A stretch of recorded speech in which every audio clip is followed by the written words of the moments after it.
तो कार्तिक मास में रोज़ तुलसी को सींचना चाहिए और शाम को दीपदान करना चाहिए दोस्तों। तो और उनकी कहानियाँ को सुनना चाहिए। तो आज हम एक बहुत ही ज़्यादा सुंदर एक कहानी लेकर आए हैं।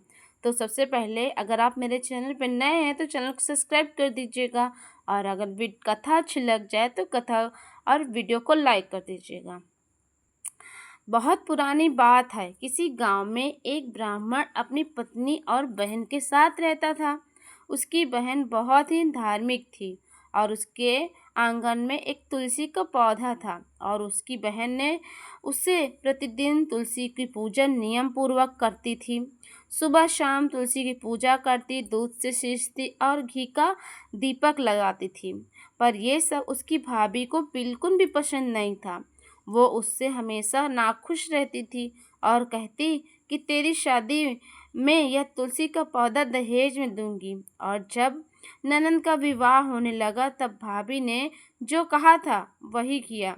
गहनों की जगह तुलसी की मंजरी की माला ननंद को पहना दी, और कुछ ही देर में वो माला सोने के हार में बदल गई। और जब बाराती भोजन करने बैठे तो भाभी ने तुलसी के गमला को फोड़कर उसकी मिट्टी को परोस दिया, और वह मिट्टी भी स्वादिष्ट पकवानों में बदल गई। और जब ननंद विदा होने लगी तो भाभी ने उसे वस्त्रों के रूप बक्से में जनेऊ रख दिया, और जब ननंद अपने ससुराल पहुंची तो जनेऊ रेशम के वस्त्रों में बदल गए। ये देखकर उसके ससुराल वाले बहुत ही प्रसन्न हो गए। 1 साल बीत जाने पर भाई ने अपनी पत्नी से कहा, बहुत दिन हो गए, चलो अपने बहन को ले आते हैं। भाभी ने जाते समय ससुराल वालों को देने के लिए तुलसी के पत्ते और मंजरी एक बक्से में डाल दिए, और वो ननंद के घर पहुंच गए।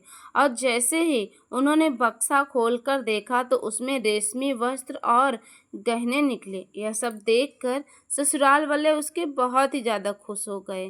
भाभी भी यह सब देखकर, चमत्कार देखकर हैरान रह गई। तब उसकी ननंद अपने भाभी से बोली, ये सब मेरी तुलसी की पूजा का फल है जो मैं माँ तुलसी की ने मुझे दिया है।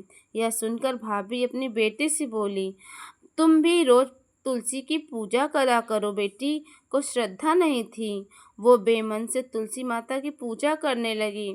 पर यह सब उसकी माँ देखकर बहुत ज़्यादा प्रसन्न होती रहती।